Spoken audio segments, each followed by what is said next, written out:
이렇게 오는데 수요 예배가 언제부터인지 모르겠지만 오전 예배 드리는 교회들이 많이 생겼어요. 저녁 예배를 같이 아침에 드리고 저녁에도 드리는 교회도 있고, 아예 저녁은 없애고 오전에만 드리는 교회가 이제 생기게 됐죠. 왜 그렇게 됐는가? 수요 저녁까지 사람들이 못 오는 거죠. 그 오전에 이제 시간이 조금 되시는 가정주부와 또 이제 어르신들을 위해서 오전으로 이제 땡기기 시작했습니다. 그러자 이제 점점 저녁은 없어지게 됐죠. 그래서 오전에는 많이 그래도 좀 이제 오시긴 했지만 저녁에는 이제 오지 않게 되고 점점 이제 없어지는 그런 이제 모습들을 보게 돼요. 그래서 아까 제가 이렇게 교회 이제 걸어오는데 대형 교회 버스가 이제 가더라고요. 왜 알았냐면 앞에 이제 승용차가 막고 있었나 봐요. 이제 좀 들어가려고 주차장으로 들어가려고 했는데 잠시를 못 참고 빵 해서 뭐야 그래서 봤는데 무슨 교회 이제 대형 버스더라고요. 시간에 그러니까 수요 예배 시간에 이게 도는 거예요 지금. 어디서 오는 걸까요? 부산에서 오는 버스일까요?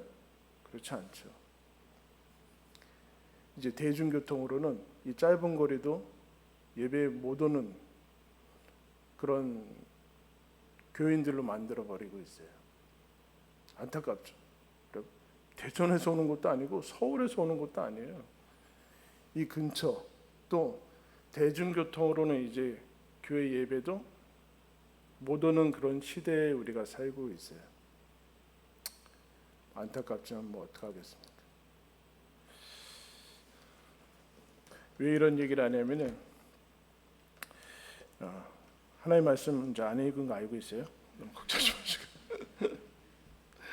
그래서 이제 우리 신앙이 점점 좋아지면 좋은데 점점 좋아진다고 생각을 하고 있지만 계속 점점 안 좋아지는 게 보여요. 그건 어떻게 보이는가? 이런 모습들 보면 보여요. 근데 이제 미국의 어떤 한 시인이 이제 시를 썼어요. 시를 썼는데 어떤 시를 썼는가? 그날에 폭풍우가 몰아쳤는데 주일이었어요. 근데 귀리 있죠. 귀리를 수확하기 앞두고 있었는데 그날 폭풍우가 일어나니까 이거 빨리 수확한 거를 조금이라도 더 많이 건지려면 그날 나가서 빨리 수확을 해야 되는 거예요. 그런데 이 엄마 아빠가 주일이라고 교회에 가버리는 거예요. 그 아들은 지금 교회 가면 어떡하냐고, 1년 내내 농사한 거 그거 어떡할 거냐고 아무 요동도 하지 않고 엄마 아빠가 교회 갔더니 찬송을 밖에는 막 비바람 치고 막 폭우 일어나고 막 수확한 거 다 날아가는데 아무런 일도 일어나지 않은 것처럼 찬양하고. 근데 그날 그 목사님 설교 주제가 뭐였는가? 유아세례였대요. 뭐 유아세는 생뚱맞게. 근데 뭐라고 썼냐면 그 시인이 이 목사는 설교 시간에 조금 더 양보하지 않았다. 그날의 주제는 유아세례였다. 1, 2, 3 지금 밖에 막 수학문 날아가고 그러는데 그거 다 듣고 있고 예배 마치고 와서 아빠가 무슨 소리 하는가? 오늘 시험을 잘 뚫고 우리가 예배 드렸다. 엄마는 뭐라고 그러는가? 오늘 찬양이 너무 은혜로웠어요. 자기는 이해가 되지 않는데 오늘 짧게라도 끝나던가 뭐 지금 그렇게 융통성이 없게. 근데 나중에 어른이 되고 나서 이 사람이 그 이유를 알게 됐죠. 폭풍우가 와서 한 10분의 1밖에는 수확을 못 건졌죠. 근데 그것들이 삶을 지켜나간다는. 나중에 나서야 이제 엄마 아빠가 이해가 되는 거. 그럼 뭐 이제 융통성이 그렇게 갈 수도 없죠. 사실 이제는 그렇게 갈 수도 없는 우리나라. 다른 데는 그렇지 않고 지금 막 불 붙은 데는 그렇지 않고 우리도 이제 그런 데로 가고 있는데 결국에는 폭풍우도 지나가고 그렇게 다 지나가요. 근데 결국 우리를 지탱하는 거는 여러분 현실과 상관없어 보이는 이런 거예요. 예배예요. 우선순위가 계속 뒤로 밀리면 대중교통 타고 오면 못 오고 비 오면 못 오고 축구하면 못 오고 하나님이 언제까지 뒤로 밀리는 것을 아파하시면서 보겠습니까? 안타깝죠. 그거 얘기하면 오늘날에는 뭐 이렇게 뻑뻑하냐 무슨 율법주의냐 어디까지 갈 거냐? 어디까지 가? 예수님 믿은 다음에 죽을 때까지 예배 안 나와도 천국 가요. 어디까지 갈 거냐 그러면? 어디까지 갈 거야? 근데 천국 갈 근거가 뭐냐? 나 주일에 예배 드린다라. 주일에 예배 안 드려도 나 어디 교회에 이름 걸려 있다는 거. 행위의 의지를 알고 있는 거죠. 사실은 믿음으로 가고 있다고, 믿음으로 구원받았다고 생각하지만 사실은 아주 최소한의 행위를 근거로 해서 본인이 하나님의 자녀라고 사실은 우기고 있지만 자기도 불안한 거죠. 오늘 그 말씀과 연결이 돼서 이제 얘기를 하는 거예요. 오늘 하나님께서 주신 말씀이 있겠습니다. 여호수아 10장 1절부터 15절까지 말씀입니다.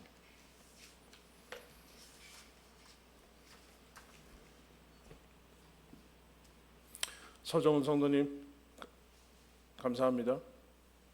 멀리 인천 가까운 데서 오셔서 오늘 오기 힘든데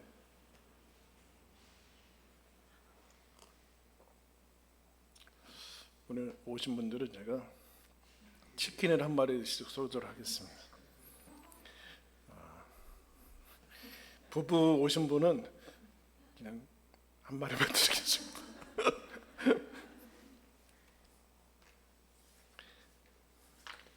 10장 1절부터 15절까지 현재 교독하겠습니다. 그때 여호수아가 아이를 빼앗아 진멸하되 여리고와 그 왕에게 행한 것 같이 아이와 그 왕에게 행한 것과 또 기브온 주민이 이스라엘과 화친하여 그 중에 있다함을 예루살렘 왕 아도니세덱이 듣고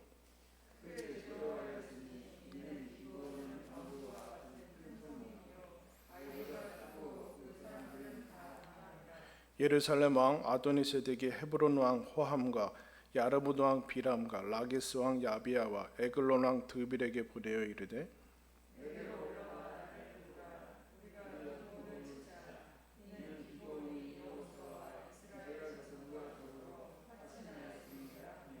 아모리 족속의 다섯 왕들 곧 예루살렘 왕과 헤브론 왕과 야르무드 왕과 라기스 왕과 에글론 왕이 함께 모여 자기들의 모든 군대를 거느리고 올라와 기브온에 대진하고 싸우니라.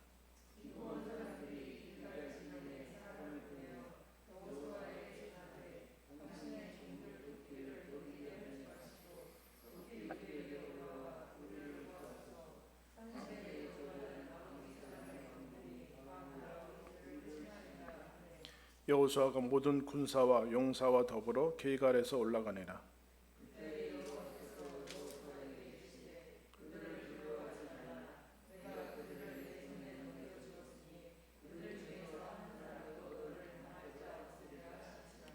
여호수아가 길갈에서 밤새도록 올라가 갑자기 그들에게 이르니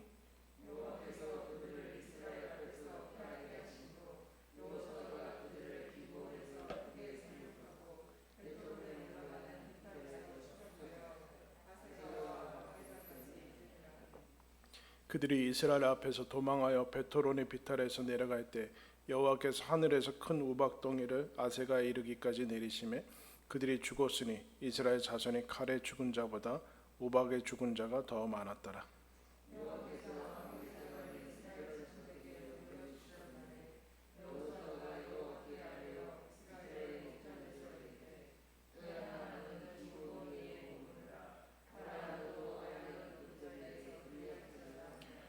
태양이 머물고 달이 멈추기를 백성이 그 대적에게 원수를 갚기까지 하였느니라. 야살의 책에 태양이 중천에 머물러서 거의 종일토록 속히 내려가지 아니하였다고 기록되지 아니하였느냐.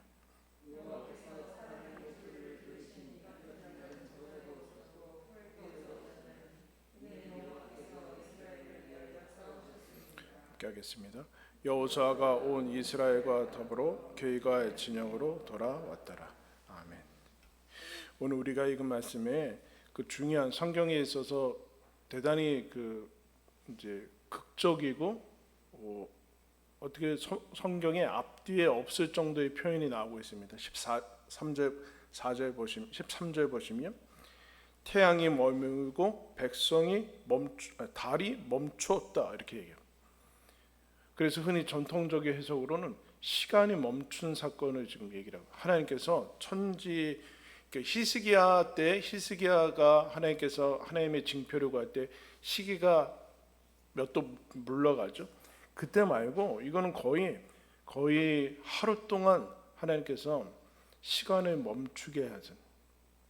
그래서 뭐 그때는 몰랐겠죠. 지구 자전을 스톱시킨, 전통적으로 그렇게 이제 해석하는데 오늘날에는 지구 자전이 멈추지는 않았고 마치 백야 현상처럼 태양을 계속 띄우게 하신 것이라고 얘기하는 사람도 있고, 그 정도는 아니고 그냥 하나님께서 극적으로 역사하셨다는 것을 그 시적으로 야살의 책이라는 것을 인용했듯이 비유적으로 한 것이다라고 얘기하는데, 그런데 어쨌든 전통적으로는 시간까지 하나님께서 멈추시면서 뭐라고 하는가? 14절에 이렇게 얘기합니다. 하나님께서 사람의 목소리를 들으신 이 같은 날은 전에도 없었고 후에도 없었다.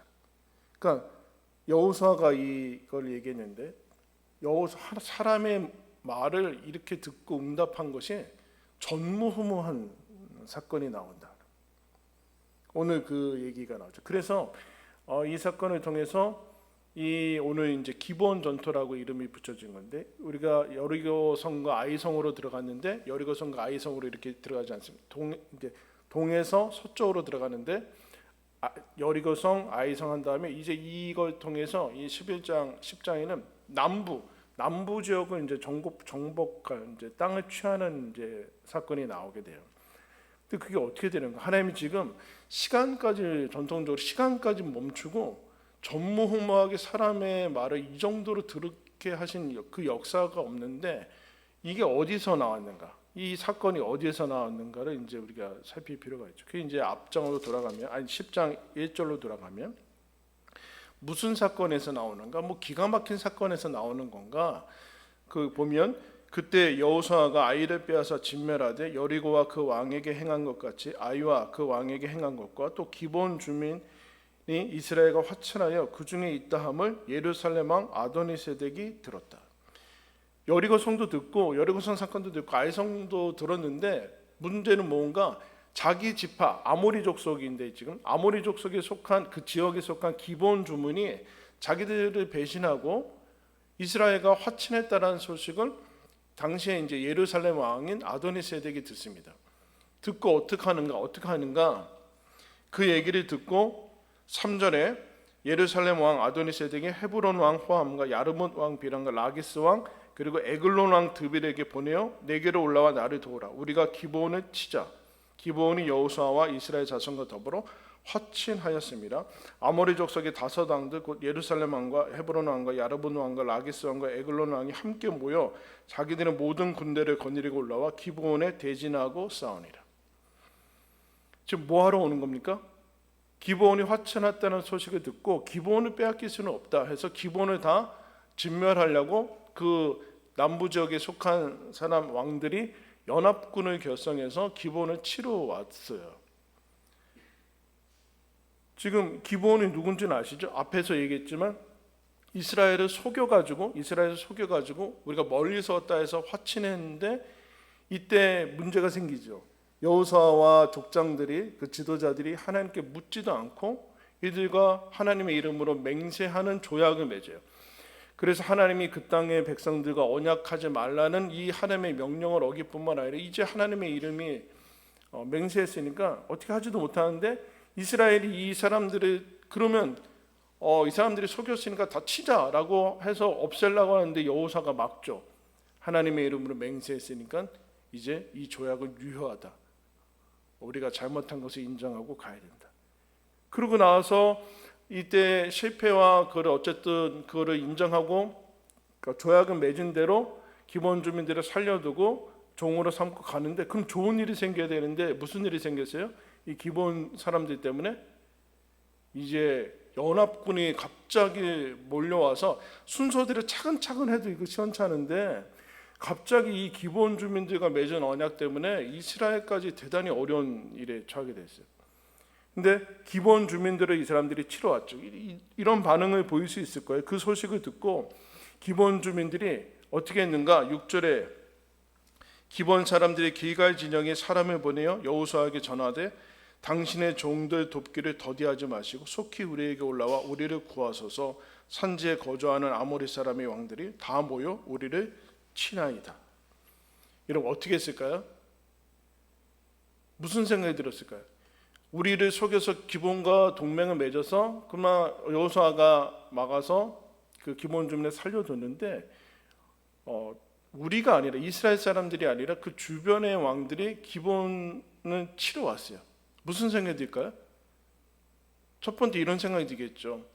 야, 우리가 진멸하지 않으니까 하나님께서 다른 사람들의 손을 빌어서 진멸하는 거. 곧 봐라, 여호수아와 니네 지도자들 하나님께서 진멸하는 그 말 안 들으니까 하나님께서 다른 방법을 통해서 기본 주민을 진멸하지 않느냐.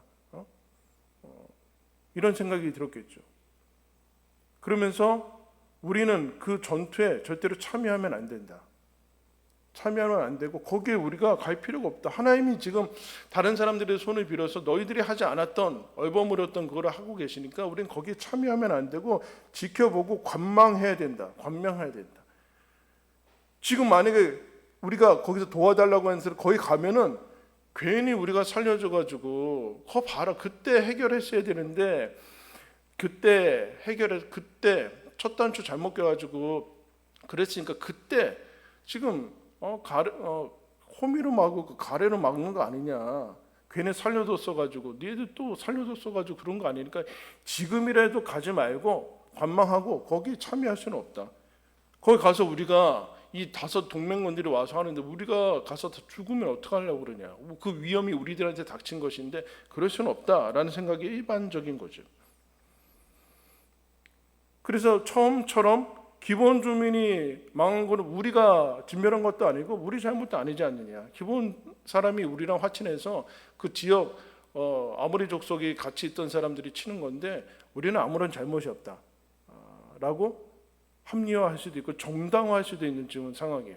가만히 있어도 그 전투에 참여하지 않아도 이스라엘의 손에 피를 묻히지 않았으니까 잘못도 없고 그 위험에 참여할 필요도 없고 하나님이 그 지역 사람들과 화친하지 말라는 것도 성취될 수 있고 모른 척 해도 가만히 있어도 잘못이 없어요. 더더욱 여러분 지금 기본 사람들은 이스라엘 사람들도 아니잖아요. 이스라엘 사람들도 아니고 전혀 이방 사람들인데 종으로 삼은 사람들, 속아서 종으로 삼은 사람들을 위해서 우리가 위험을 감수할 필요가 있을까라는 생각이 아마 대다수의 그런 생각이었을 겁니다. 그냥 가만히 있어도 된다. 없던 거로 치자. 그럴 수 있는데 근데 여호수아가 어떻게 하는가? 이 기본 사람들의 간청을 듣고서 어떻게 하는가? 7절에 보겠습니다.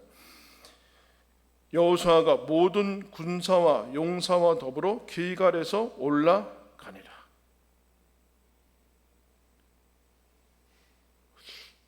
길갈에서 모든 용사를 데리고 올라갑니다.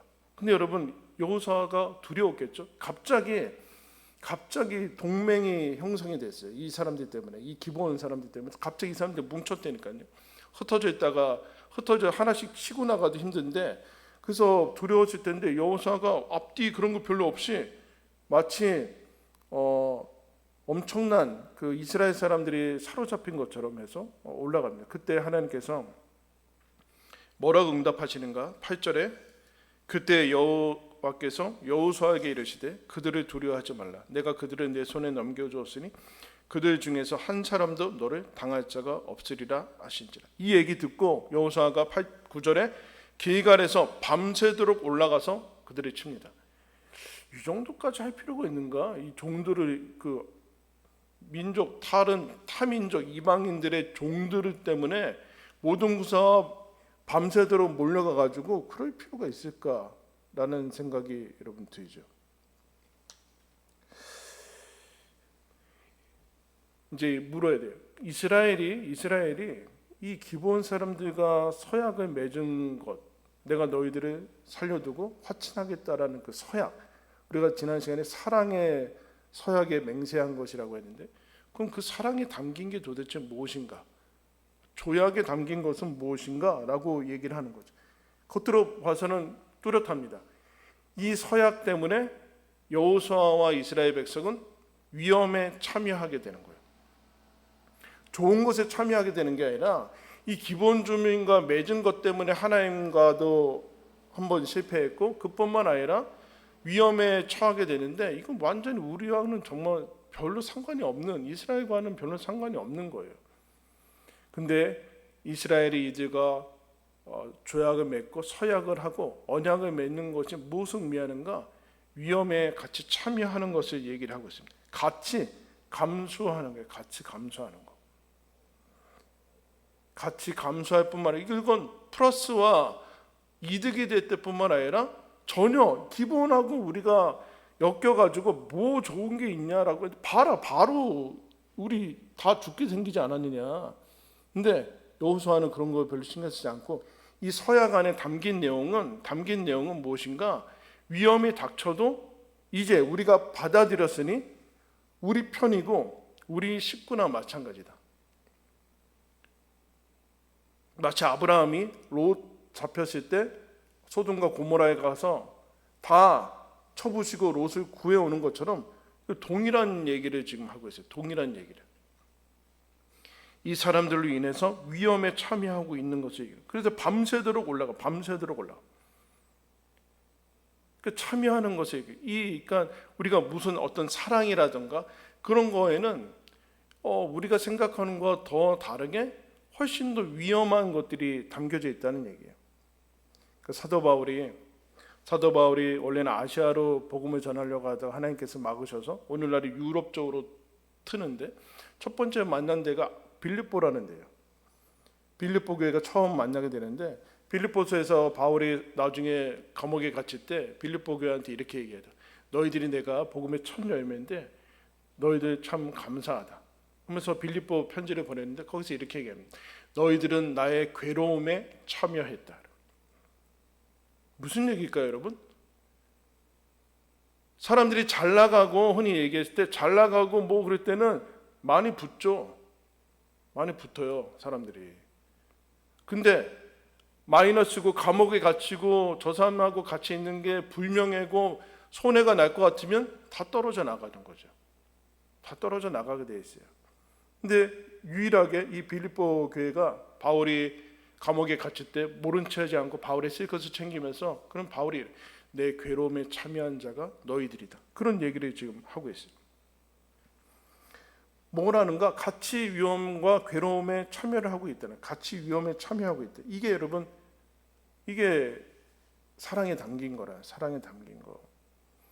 이 서약 안에 담긴 것은 무엇인가? 사랑이 담겨 있는데 그 사랑이란 무엇인가? 같이 그 사람이 위험할 때 나도 같이 위험하겠습니다. 이거 지금 생명을 걸고 여호사가 가는 건데 같이 생명을 걸겠습니다. 근데 우리는 그렇게 하면 플러스와 빛이 나는 거와 영광들만 이제 올 거라고 생각하는데 기본하고 화친해가지고 바로 오는 게 죽는 거로 온다니까요. 이거 얼마나 원망을 들었겠어요, 사람들이. 이거 왜 우리가 기본 사람들 때문에 지금 목숨을 걸어야 되냐. 그런 생각이 들었을 때 하나님께서 두려워하지 말라, 올라가라, 그런 얘기를 지금 하고 있어요. 실패와 실수를 끌어안아서 언약을 지켜나가는데 그 언약은 뭐 낭만이 펼쳐지는 게 아니라 목숨을 걸어야 되는 일에 지금 참여를 하고 있다. 그래서 기본과 결국에는 무엇인가? 같이 이제 싸우게 되는데 이것은 같은 취급을 받는 거예요. 같은 취급을 받고 같은 처지를 가지고 같은 위험을 가지고 같은 이제 운명을 가지게 되는 거죠. 같은 운명을 가지게 되는 거예요. 그러니까 누군가를 사랑한다는 것은 서약을 하고 엮이는 것은 같은 운명을 가지고 이 사람이 불편한데 나는 안 불편하다. 같이 불편한 건 아니에요. 그 이기심 같은 것이 사랑과 이제 대조되는 건데 이기심은 뭘까요? 이 사람한테 어려움이 닥쳤을 때 나한테는 안 오기를 바라는 게 이기심의 극치예요. 나한테는 안 왔구나. 안도의 한숨과 하나님이 나를 구별하셨구나. 뭐 이렇게 가는 거는 사랑도 아니고 아무것도 아닌 거예요. 이 사람하고는 아무 관계가 없는 거죠. 이 사람의 위험이 나한테 오지 않게끔 차단하는 거, 끊어버리는 거, 관망하는 거, 거리를 두는 거, 이거를 하나님께서는 사랑이라고 하지 않고, 근데 이스라엘이 여호수아가 그렇게 하고 있지는 않아. 누구를 위해서?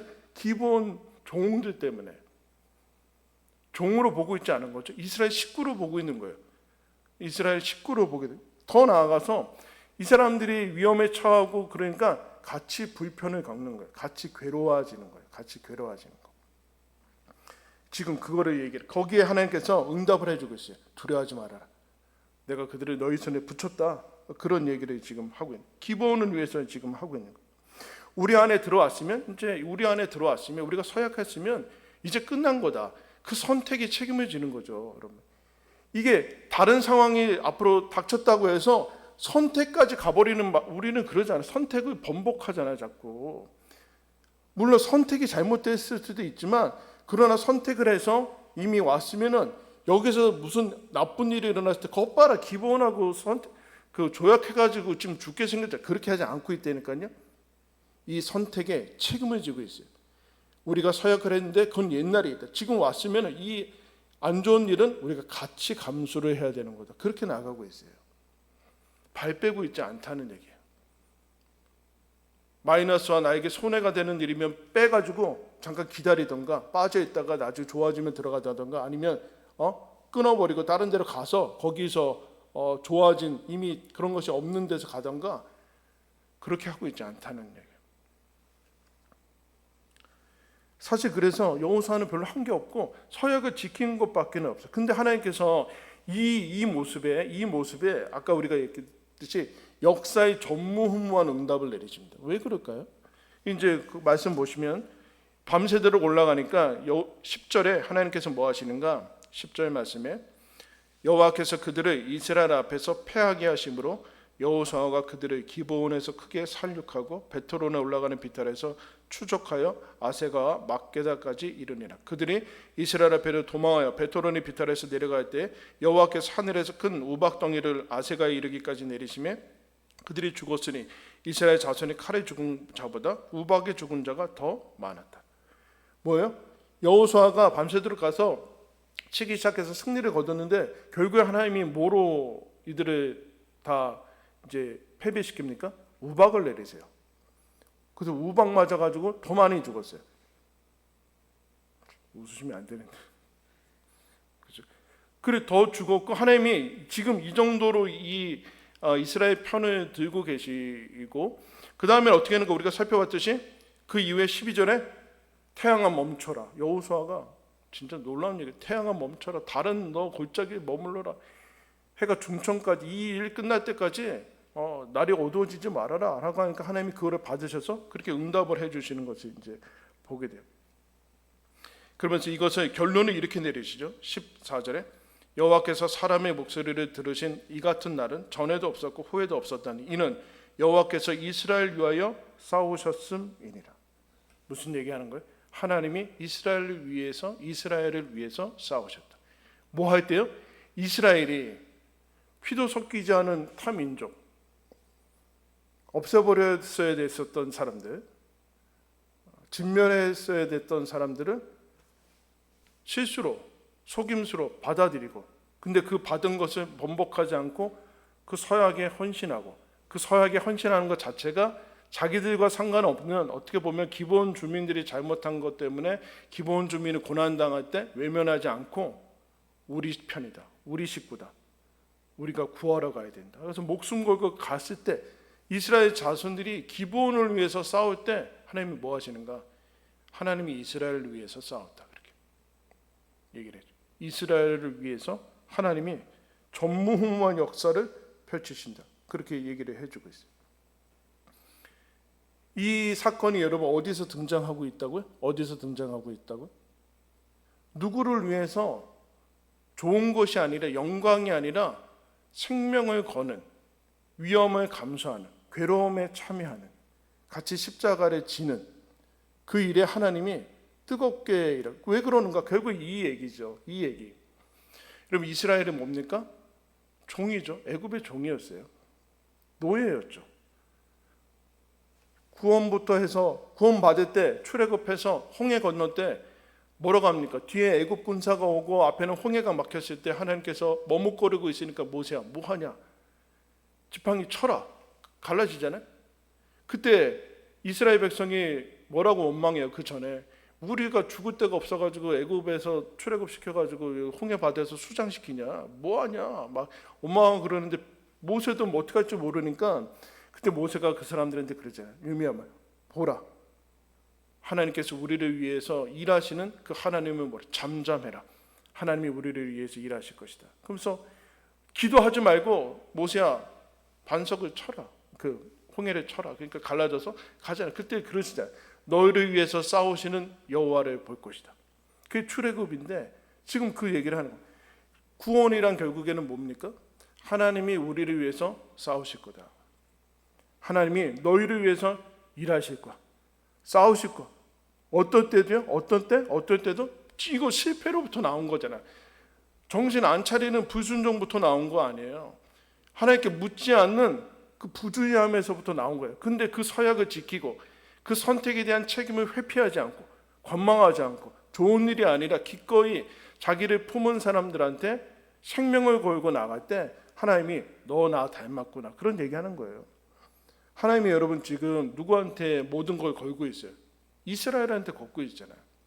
못나고 못난 이스라엘. 이스라엘의 애굽의 노예 40년간 그렇게 불순종해서 1세대는 다 죽어버린 끊임없이 우상 숭배하는 그런 못난 사람들. 지금 들어와서도 어리버리한 이 사람들을 위해서 하나님이 이스라엘을 위해서 시간을 멈추고 우주를 동원하고 있고 태양을 띄우고 있고 달을 멈추게 하고 있고 우박을 내리시고 지금 미루고 계시다는 거예요.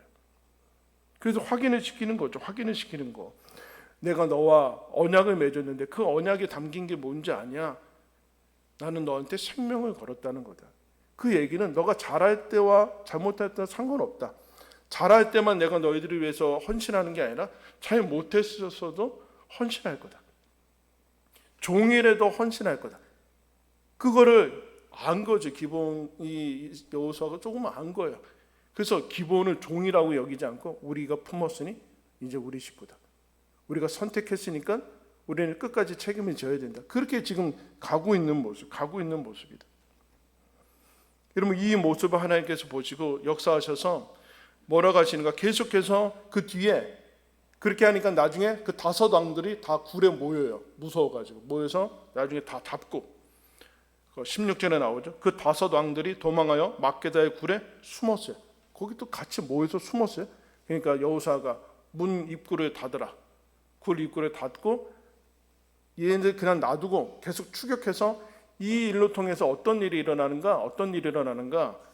마지막 절 보겠습니다. 10장 42절.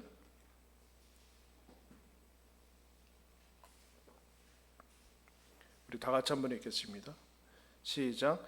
이스라엘의 하나님 여호와께서 이스라엘을 위하여 싸우셨으므로 여호수아가 이 모든 왕들과 그들의 땅을 단번에 빼앗았느니라.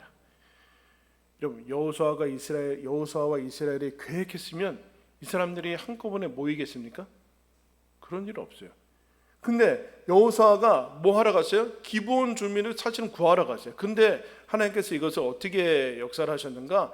결국에는 마치 이들을 하나님께서 다 의도적으로 계획하에 여기에 다 모이게 한 것처럼 싹 모여가지고 한꺼번에 남부 지역을 다 쓰십니다. 남부 지역의 왕들을 한꺼번에 다 패배하시고 이날 여러분 남부 지역은 다 탈환합니다. 다 취하게 돼요. 마치 의도적으로 계획해서 여기에 모여서 유인 작전을 한 것처럼. 근데 그렇지 않았죠. 기본 주민들 죽이려고 이 사람들 모인 건데 하나님이 이스라엘을 위해서 마치 결론적으로는 한 번에 단번에 한꺼번에 각각의 이 5 왕들이 치는 것도 아니고 한꺼번에 치는, 그리고 그 동시에 기본을 구원하는 그 일들을 하나님께서 이루어 가시는 것을 보게 돼요. 그리고 아이성에서 여리고성에서 아간 때문에 실패했고 기본 주민하고 또 이랬고 기본 때문에 위험에 처했고 하나님의 이 가나안 땅을 향한 약속들이 위태위태할 것 같은데 전혀 그렇지 않고 하나님의 약속과 하나님의 일하심이 이스라엘의 못남과 부족함과 불순종과 기본에 이거 전혀 상관없이 이 인간의 지혜로 나올 수 없는 것들을 통해서 하나님은 이스라엘에게 약속한 약속의 것들을 이루어 나가시는 것을 여러분 보게 돼요. 이스라엘이 여러분 뭐 한 것밖에 없습니까? 이 사랑에 헌신한 것밖에 없어요. 사랑이란 교육, 사랑 안에 담긴 것은 같이 괴로움을 같이 가는 거예요. 같이 괴로운 것이고 같이 묶인 거죠. 같이 묶인 거예요. 묶인 거. 이게 엄청난 거죠. 같이 묶였다는 게 뭐예요? 같이 힘들고 같이 웃고 이러는 거예요. 우리는 같이 웃을 때만 하겠다, 모여겠다. 이건 사랑은 아니고 아무것도 아닌 거예요. 아무것도 아닌 거예요. 거기에는 하나님이 계시지 않는다라는, 가시지 않는다. 좋을 때만 웃고 떠들 때만 잠깐 모이겠느냐? 거기 하나님 계시지 않는다. 이제 여러분, 우리는 이게 이제 여러분 싫은데, 이게 사랑이라는, 이게 사랑이라는 거. 부부가 같이 사는 거 뭐예요? 같이 동고동락하면서 이제 인생의 모든 한 인생을 사는 거예요. 한 인생. 갈 때는 따로 갈지 모르지만 한 인생을 사는 거예요. 그래서 마지막에 뭘 봐요, 여러분? 부부는 누군가 한 명이 가는 거를 봐야 돼요. 엄청난 거를 봐야 되는 거죠. 엄청난 거를 봐야 되는 거. 그게 사랑이. 같이 묶였다는 건 죽음도 슬픔도 같이 묶여서 가는. 근데 여러분 이게 뭐예요? 그게 사랑인데 그게 하나님께서 가장 소중히 여기는 거라고. 우리가 좋아하는 로마서 8장 31절에 이렇게 얘기합니다. 그런즉 이 일에 대하여 우리가 무슨 말을 하리요? 만일 하나님이 우리를 위하시면 누가 우리를 대적하리요? 하나님이 우리를 위해서 싸우시는데 우리 편이신데 누가 감히 대적하겠느냐? 이제 그러면 무슨 생각이 들어요? 우리 앞에는 어려운 일도 없고 고난도 없고 이제 승승장구하고 막 그럴 것이라고 생각하는데 우리가 마음에 들지 않는 것들이 나오죠. 8장에 쭉 내려가면 자기 아들을 아끼지 아니하고 주신 분이 우리를 위해서 뭐가 아깝겠느냐 막 이런 얘기하는데 이해되지 않는 게 나오죠. 기록된 바 우리가 종의 주를 위하여 죽임을 당하게 되며 도사에 당하 양같이 여김을 받았나이다. 하나님이 우리를 그렇게 사랑하고 그렇게 위하고 그러는데 사도들이 하나님 우리는 도사에 당하 양같이 맨날 죽임 가운데 넘기고 이런 고생을 합니다. 이게 여기 가운데 들어있어요. 그럼 뭘까요? 그런데 이 모든 일에 우리를 사랑하시는 이로 말미암아 우리가 넉넉히 익으니라. 곤고나 박해나 기근이나 헐벗음이나 이런 것이 우리를 사랑하지 않는다는 증거가 아니다. 어려움이 없는 게 사랑은 아니다. 그럼 뭔가 사랑은 뭐고 신앙은 무엇인가? 우리를 사랑하시는 이로 말미암아 이런 것도 넉넉히 익어나가다. 그럼 결국엔 뭘까요? 하나님의 사랑에서 어떤 피조물도 끊을 수 없다. 그럼 사랑은 뭐예요?